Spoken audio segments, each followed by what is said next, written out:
estoy escuchando la prueba de ADN. Más 569-8521-2360. ADN, la voz de todos para todo Chile. Ciudadano ADN ya está de vuelta con Sandra Ceballos y Cristian Arcos. Lo decíamos recién con Jocelyn que íbamos a hablar de teatro a continuación, porque está bien movida la cartelera teatral, me gusta. Hemos tenido la oportunidad de ir a varias obras en el último tiempo y hay cosas buenas que tienen mucho de reflexivas, de momentos intensos, de momentos para reírse. Y Glengarry Glen Ross no es la excepción. Está con nosotros su director, Álvaro Espinosa. ¿Cómo estás, Álvaro? Muy bien, muchas gracias por esta invitación. Pablo Schwartz, parte del elenco. ¿Cómo está, Pablo? Muy bien, gracias. Muy amable. Muchas gracias por venir. Gracias por estar acá. Suponemos que el señor Velasco viene en camino. Esperemos. Pero en el elenco también está Elvis Fuentes, está Claudia Redondo, está Gilmer, se dice así. Yo Guilherme. nunca le sé decir el nombre, entonces le digo hola nomás cuando lo veo. Guilherme Sepúlveda, y Gonzalo Muñoz Lerner y Nicolás Pávez. Así es. Estamos. Bien masculino esto, y la energía arriba del escenario se torna a ratos bien masculina también, Álvaro. O sea, son solo hombres en una obra de época, digamos, que es muy previa a todos los movimientos que hemos vivido en los últimos años. Entonces, tiene código, digamos, de los 80. Exacto. Entonces, sí, se mueve. De hecho, hartos comentarios he escuchado que hablan como... refieren la temática de la obra como la masculinidad tóxica y todo. La obra no se trata de eso, está escrita en otro momento y hoy día funciona igual como una crítica, pero no es el tema de la obra. Sin embargo, aparece mucho. A la gente le sorprende mucho eso, el trato entre ellos, el lenguaje, la masculinidad de la obra. Una masculinidad muy añeja hoy día. Claro, muy de los 80, pues claro. Sí, por ejemplo, hay un momento en que a uno bueno, ya va a empezar a spoilear, pero a uno por insultarlo le dicen, tú eres una secretaria, por bajarle un poco el nivel. Pero por otra parte está el personaje precisamente de Pablo, donde él no toma decisiones porque su señora le dijo que no podía hacer ciertas cosas, ¿no? Claro, bueno, pero en parte es como lo mismo también, ¿no? De esta mentalidad ochentera, de también marcar unas diferencias como de poder, ¿no? Entre hombre, mujer, y en el caso de mi personaje, claro, es un hombre que sigue las indicaciones de su mujer, pero también... se lee que es un macabeo por lo mismo, no que sea un hombre correcto. Exacto. O sea, funciona en relación al machismo, el concepto del macabeo, digamos, como en oposición a lo otro, o sea, es parte de lo mismo igual. Pero la masculinidad se da más que todo, y vamos a dar un contexto, ¿no? Para quienes no conocen esta obra, aunque es súper conocida, súper clásica y todo lo demás, en términos de la competencia, ¿no? De la competencia de un grupo de vendedores, del lograr el éxito, del llegar a las metas, de qué razones son las que las mueven a aquello, de hasta qué estarían dispuestos, ¿no? Yo creo que justamente eso es una obra como saben, escrita en el 84, con Reagan, con Margaret Thatcher en Europa, con el fin de los estados social, welfare state, ¿no? Los estados que al cuidado de la ciudadanía y el sálvese quien pueda empezó. Y justamente retrata esa brutalidad de que por dinero todo vale, que es como un gran dios, ¿no?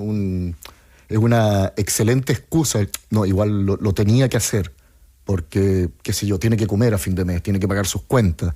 Entonces se justifican las brutalidades más horrorosas por tener que llegar a fin de mes, por plata. ¿Y sienten que ese mensaje, ese discurso, esa mirada es adaptable o vigente hoy día? Lo que tiene dos maneras de verlo, ¿no? Tiene una manera como de adelantar a la época y qué sé yo, pero también tiene una mirada como un poco desalentadora, ¿no? O sea, lo terrible en ese sentido de la obra y que tiene que ver con ponerla hoy y en cualquier momento es que no hay la más mínima necesidad de adaptar nada. Tal cual. Porque, o sea, desde ese momento, como menciona Pablo, al día de hoy, lo que hemos hecho es consumar como una manera de vivir que tiene que ver con el individualismo y la cero colaboración que fue reemplazada por la competencia total y despiadada. El sálvese quien pueda, sálvese usted mismo, digamos. Y eso hace que la obra no requiera ni siquiera una adaptación territorial ni en el lenguaje. La obra, nosotros estamos haciendo la obra original, que sucede donde sucede, en la época que sucede, en esa realidad, y no hay ninguna necesidad de adaptarla porque el tema tristemente siempre está vigente, digamos, y en cualquier parte a toda la platea le hace sentido, digamos, desde una u otra perspectiva. Todos se han visto o han visto eso, ¿no? Competencia, y la obra no se trata de otra cosa. Pueden aparecer estos otros temas, digamos, porque la estamos montando hoy, no en los 80, no en los 90, entonces aparece el tema de la masculinidad, pero la obra se trata de una cosa, solo esa competencia despiadada. Y eso, en rigor, la vigencia de la obra se trata de eso, es bien terrible. Una competencia que además lleva de por medio engaño, traición, lo que decíamos, ¿no? El mover los límites. Y el caballero que llegó es quien deja la escoba. ¿Cómo estás, Andrés Velasco? Bien, me hago responsable. Sí, autor, ¿cómo se dice? Intelectual de los hechos ocurridos en la obra, ya que están de moda, digamos, los autores intelectuales. Hay que tener cuidado, estaba pensando en eso. ¿De dónde venís? Tengan cuidado. Y hay que tener cuidado con quién se hace negocio también. Sí, claro, sí, a quien le presto plata, todas esas cosas. Sí, el espectáculo, para meterme al tiro, así, ayer la gente lo pasó muy bien en el estreno. Sí. Es una obra que, digamos, que tiene una buena cantidad de capas, una obra intensa. Pero también, ¿y por qué pero? Porque uno dice, chuta, me voy a ir a comer un ladrillo, pero es un muy buen espectáculo. La gente lo disfruta, la gente lo pasa bien, es una obra linda de ver. Así que esa es mi gran defensa. Y estamos trabajando con un texto maravilloso. Sí. Bueno, estábamos hablando antes de entrar a la conversación de la escenografía, pues de eso, bien, el espacio. De cómo se mueve, ¿no? Tampoco vamos a spoilear tanto. Pero hay un movimiento escenográfico, un diseño ahí muy bonito y muy potente, porque efectivamente uno se traslada a los distintos espacios de la obra. O sea, lo digo, cada vez que tengo la oportunidad, tenemos un equipo alucinante, muy de primer nivel. Elenco de primera línea, digamos, todos muy secos, muy capos en lo que hacen. Además, una onda de la raja, digamos, como equipo. El equipo de diseño, la Taira Curta en vestuario, se ven increíbles, todo el diseño escenográfico, iluminación, Cristian Reyes, que, no sé, una eminencia, producción, la Ale, Youssef, el equipo del teatro, que no solo es gente muy exquisita, digamos, que aman mucho también lo que hacen, sino que en esta pasada han tenido toda una disposición y una voluntad de ir más allá y hacer algo que no se había hecho, digamos, en el Las Condes, que si no es ahí donde uno podría decir. Entonces, efectivamente, tenemos un espectáculo, una experiencia estética bien alucinante, que, digamos, el hábitat de estos personajes ya te transporta a un lugar y a una atmósfera como súper concreta, muy, muy bonito. La música de Camilo Salinas también, que es un caperuzo, con una sensibilidad enorme. Entonces, como se confabulan muchos elementos y todos de manera muy virtuosa para hacer un espectáculo, para mi gusto, hermoso. Y como dice Andrés, sobre todo eso, como base, el texto que le otorgó el Pulitzer a Mamet, no por nada. Claro. Y lo que decía Álvaro, chiquillos, de esto de la competencia, ¿no? Este discurso de la competencia igual es bien tramposo, digamos, ¿no? Es como sálvese quien puede arreglar. Y después te deja como una especie de moraleja de lo hice por mi familia y todo eso, pero igual nos hace comernos entre nosotros, ¿no? Sí, bueno, es que lamentablemente es una de las formas que usa también la naturaleza para salir adelante, competir con un otro, pero cuando queda como casi el único valor con el que podemos crecer, y si no es con ese, como que no, si no estás preparado a competir, vaya a perder, es una visión que es bien tremenda, porque parece que salir de ahí nos va a costar bastante. Finalmente, como que hay que ser una persona agresiva, hay que tener como capacidades de violencia para este mundo tan hostil. Y uno dice, chuta, ¿para qué traer hijos al mundo si esto está con este tono? Bueno, la obra justamente, una de las cosas que uno ve es ver compañeros de trabajo que se conocen, que almuerzan juntos, que tienen un escritorio al lado del otro, pero que es mi rival y que tengo que ganarle y que me alegra que le vaya bien, pero no me alegra tanto tampoco. Y eso vivimos en eso permanentemente. Lo mismo con el vecino, me alegra que le vaya bien, pero no me carga que tenga un auto mejor que el mío. El pasto del vecino. Sí, el pasto del vecino es más verde. Ahora, el tema de la manipulación también, por ejemplo, sí. Pablo, en tu personaje me parece súper interesante porque muestra estas capas, ¿no? De estos vendedores que pueden tener incluso intenciones súper nobles, como el personaje de Claudio de pagarle los estudios y mantener a su hija, pero que están dispuestos a manipular, a ningunear incluso al otro, en tu caso, con la relación de este vendedor, ¿no? Es algo que vemos súper cotidianamente. Sí, yo creo que eso es justamente otra de las aristas muy interesantes que tiene la obra, que no se queda como en la obviedad, ¿no? De solamente la competencia, porque sí, siempre hay una una suerte de justificación de esta competencia, de por qué lo hago. Como mencionabas tú, ¿no? Él por pagarle los estudios a la hija, Claro. por llegar a fin de mes. Este hombre que al parecer, el que interpreto yo, es engañado para poder conseguir plata, y generan una especie de amistad mentirosa para poder venderle cosas que no necesita. Utilitaria. Claro, y le venden un cuento comercial, ¿no? Incluso neoliberal, que se traga, porque suena muy bonito, pues, unas parcelas lindas, a buen precio, en un lugar que parece que es maravilloso, pero parece que no es tan así. Y sufre un engaño y tiene que luchar contra estas bestias de la venta. Alguien que no pertenece a ese mundo, Claro. que no entiende dónde cayó.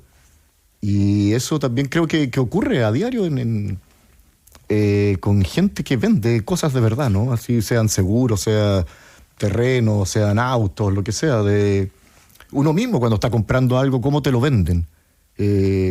¿Cómo te vende la publicidad cosas? ¿Cómo te vende cosas que no necesitas? No necesitáis, claro. No es como, Claro. es bien heavy como estos personajes cada uno tiene en un contexto, digamos, no sé, en su mesa de domingo o en su relación con su familia, tienen un marco valórico, digamos. Absolutamente. O sea, son todos, tienen una moral súper concreta, Sí. pero a la hora de competir y de tener que satisfacer necesidades no solo personales, familiares, de todo, y llegar con recursos a la casa, todos esos límites morales se licúan inmediatamente y se adaptan.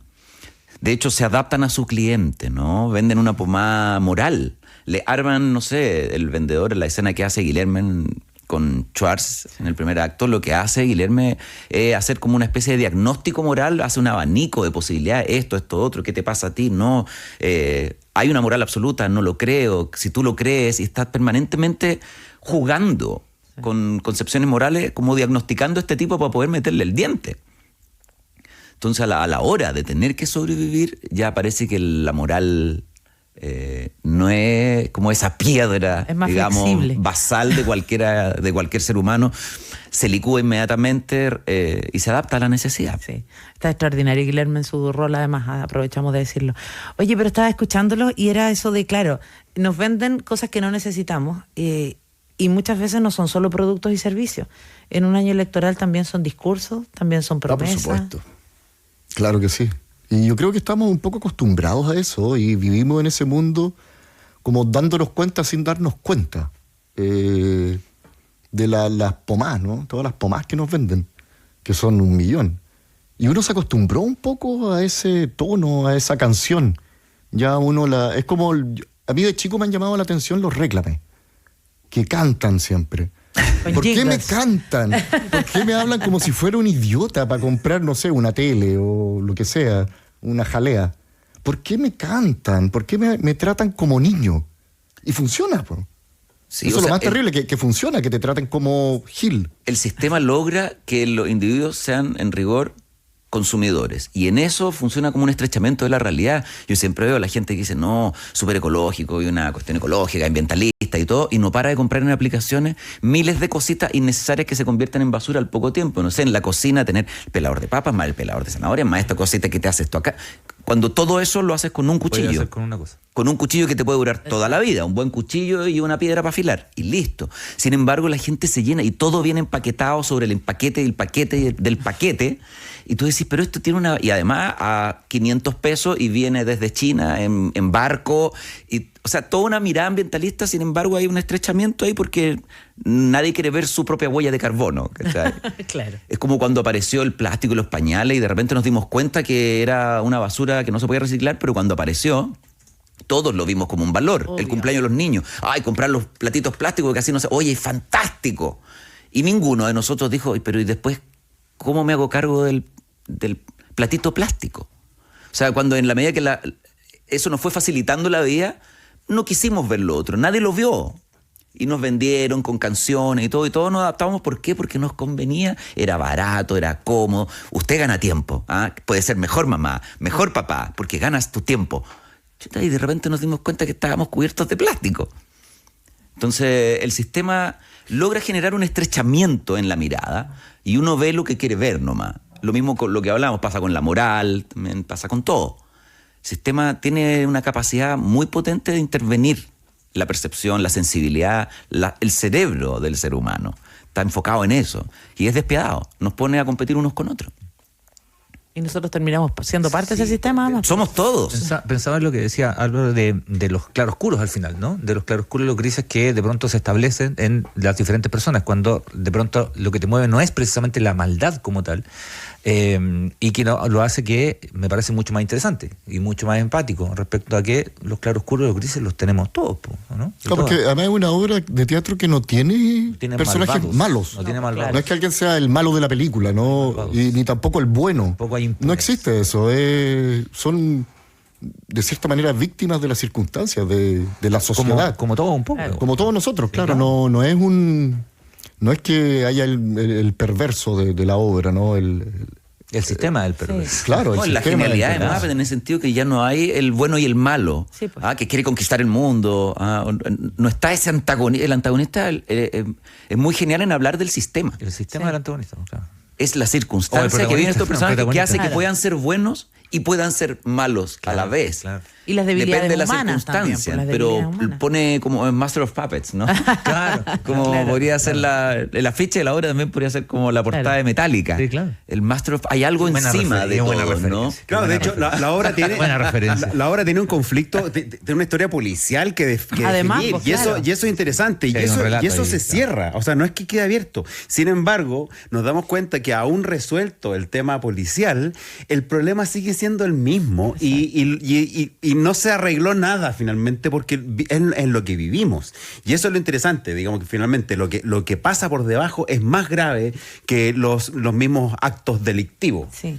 No, y además el tema del exitismo también es increíble porque, claro, hemos hablado de inspiraciones necesarias, ¿no?, para poder llegar a la competencia, pero hay uno que quiere ganarse un Cadillac nomás, por ejemplo, que uno podría decir es algo bastante más frívolo, pero encuentro terrible el tema de la pizarrita para ir poniendo quién sube y quién baja, El empleado del y mes. eso hoy día está súper presente, tal cual. Totalmente. El empleado del mes, Claro. en el que tiene más likes en las redes O sociales. sea, un equipo nunca se siente orgulloso de su empleado del mes. Más bien están todos mirándolo, Le hacen bullying. odiándolo, porque está mejor, está más arriba que tú, y eso puede implicar bonos, beneficios, no sé, plata. Claro. Entonces, no es que hoy te felicito, qué rico que estáis ahí. No, esa es una sonrisa súper falsa, porque está todo el mundo desesperado por estar en ese lugar.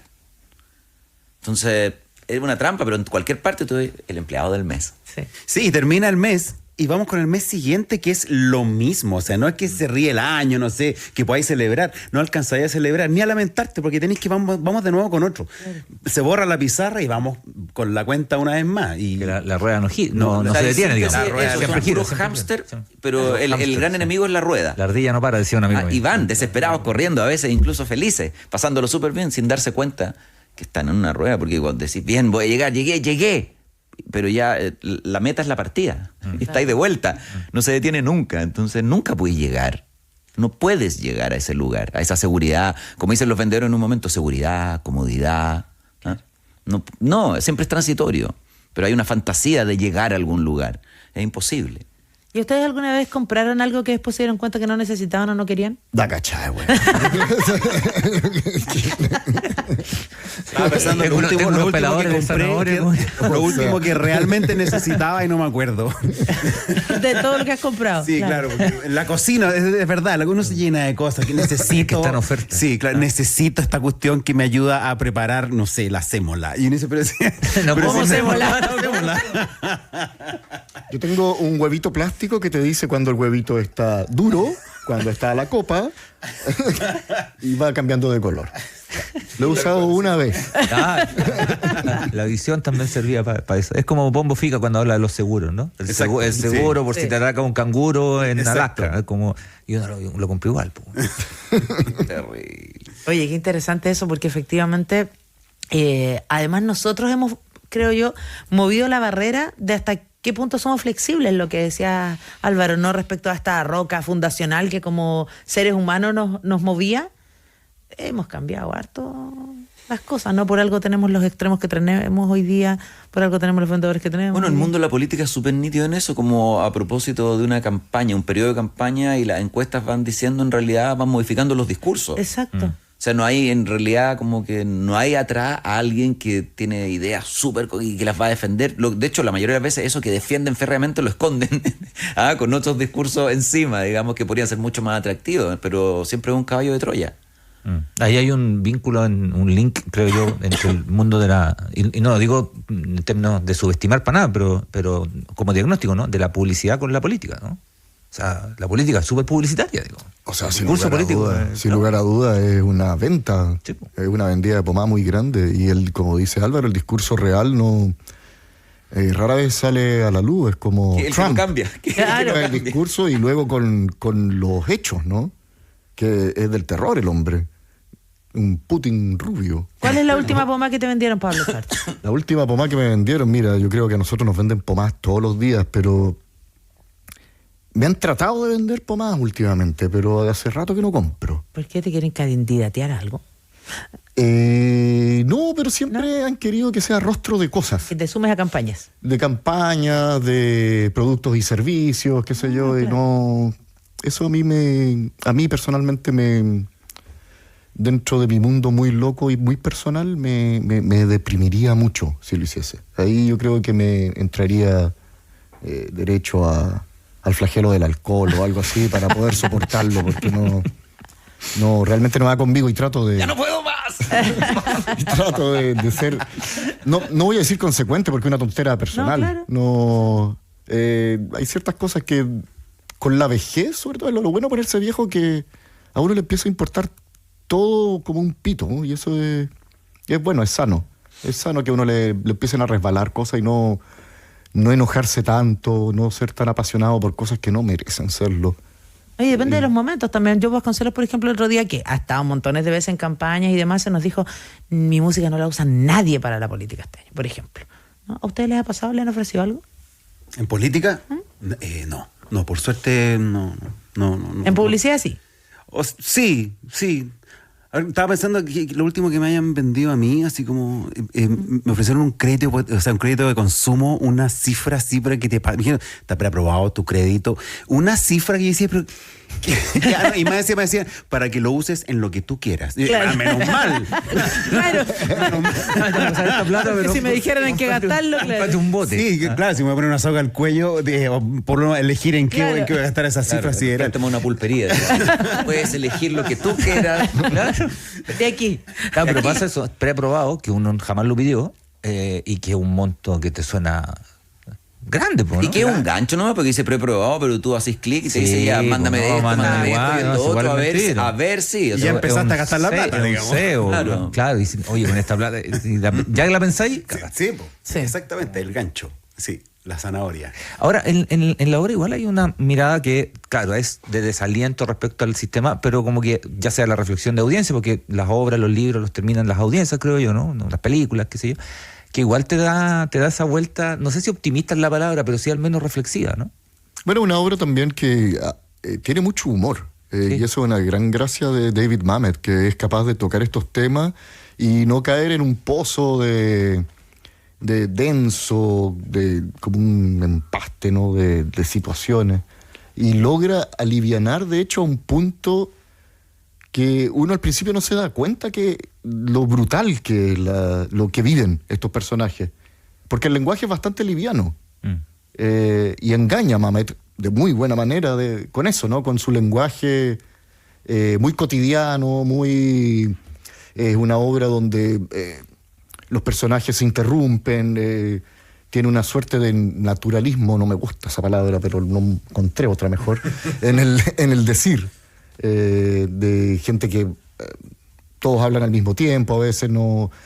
las ideas las empiezas a entender luego de bastante avanzadas las conversaciones, porque empieza a armarse este puzzle de textos inconclusos, y es muy bello lo que es capaz de hacer, de alivianar una temática tan densa que podría ser una obra, un ladrillazo, y no lo es No. por la gracia del tiene mucho humor. físico-culturista. Mucho humor, pero es un humor que aparece en el patetismo de esas relaciones. Y lo interesante, que a mí me gusta mucho, es ese tipo de comedias que da la impresión de que el público al reírse sucede en algún momento que dices, chucha, de lo que me estoy riendo. Tal cual. O sea, es gracioso, porque además es reconocible. La gracia en general de una obra es que la gente la entienda y desde ahí puede entrar. Pero cuando se empieza a reír es como, y de repente uno, claro, dice, ¿de qué me estoy riendo? Y bueno, es la gracia del humor, poder reírse de todos esos puntos negros que tenemos. Y en eso Mamet es genial, el diálogo es genial, cómo se relacionan los personajes. Es muy entretenida, muy nítido. Cómo se relacionan y la intencionalidad que hay detrás de la manera en que se relacionan entre ellos mismos. Lo que se dicen, cómo se manipulan uno al otro, y tú los veis todo el rato que pareciera que están dialogando, pasándolo bien, comiendo algo juntos, y cada uno le está vendiendo algo al otro siempre. Bueno, de hecho hay un momento de Pablo Echarte, de su personaje, en que dice, no me sigan, no les voy a decir nada más, pero ese momento, por ejemplo, causa mucha risa, y si uno lo piensa en el fondo es como, qué triste el por qué hace lo que hace, ¿no? Es muy fuerte. En fin, nos estaban preguntando los horarios de las funciones. Esto se estrenó ayer y es hasta el 10 de agosto en el Teatro Municipal de Las Condes. Solo Estamos 3 hablando semanas, de Glengarry Glen Ross. desde ayer 24 de julio al 10 de agosto, de jueves a domingo, en el Teatro Municipal de Las Condes. Sí, de jueves a sábado a las 7:30, domingo a las 6 de la tarde. Fantástico horario, además, porque uno puede, además, por ahí cerquita tomarse un café. Sí, bueno, Y ese teatro es exquisito. Es maravilloso. En Es boletería del teatro o en la página del teatro. Oye, chiquillos, y antes de despedirnos, ¿algún otro proyecto en cine, en tele? Bueno, a usted le tocó hacer el chingado más encima. Las cosas que te metía Andrés Velasco. Las cosas.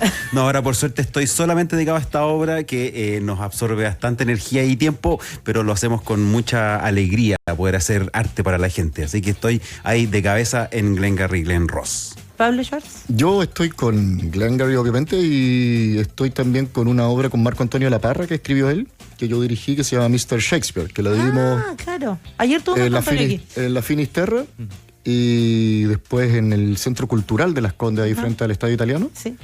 Y ahora tenemos unas pequeñas giras, nos vamos a ir a Talca, a Viña también, y nos vamos a ir a Madrid.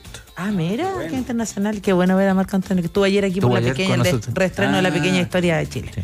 Gran obra. Don Álvaro Espinosa, tremenda obra también. Cerebro me queda poco, digamos. Ya Después recién de esto, estrenamos montar ayer, esto, claro. claro, siento como que todavía no me estoy levantando, digamos, de la cabeza, digamos, totalmente metida en este proyecto. Sobre todo, bueno, todo funciona un poco así, pero en el teatro es súper intenso, en poco tiempo. Yo vengo trabajando hace mucho en este proyecto, pero empezamos a ensayar en mayo, junio, y el 24 de julio estrenamos en un tiempo muy acotado, que además funciona siempre como un embudo, ¿no? Va acercándose la fecha y todo se va volviendo cada vez más intenso, y todos nos vamos poniendo más intensos, y en eso yo he estado, pero enterrado, digamos, con la cabeza metida ahí. Entonces otros proyectos, no aún, digamos. Seguir empujando proyectos anteriores, que hicimos Un Dios Salvaje en Valdivia, con Néstor, Maca, la Dani, con Samuel, nos quedó preciosa. Estamos tratando de mover esa obra, y Educando a Rita, que le hicimos el año pasado, que también nos dio como muchas alegrías. Entonces, estoy en eso y tratando de levantar proyectos nuevos de teatro en el futuro. ¿Ya te enamoraste de la dirección? Del teatro, digamos. Nunca me ha importado mucho en qué rol jugar. Me gusta el fenómeno teatral mucho, y el hábitat, digamos, en el que nos desplegamos, en el que compartimos, lo que conversamos, el afán que hay detrás de cada obra, digamos, de descubrir cierta naturaleza humana, iluminar los textos, los montajes. Sí, yo agradezco. En el fondo, más que nada, el mundo del teatro. O sea, me metí en la dirección es porque quería empujarlo aún más, porque sentía que hace rato estábamos un poco en una crisis, en el sentido, no sé, en corta me di cuenta cuando llegué, no sé, a una radio, decir, a promocionar mi temporada de una semana, y de empezar a usar esa nomenclatura, llamar temporada incluso a una función a veces, y dije, nos disparamos en los pies, yo necesito torcerle la mano a este sistema. Por eso me metí un poco a hacer producción y a dirigir obras para poder empujar proyectos y no abandonarlos después de 1 o 2 semanas de funciones, ¿cachai?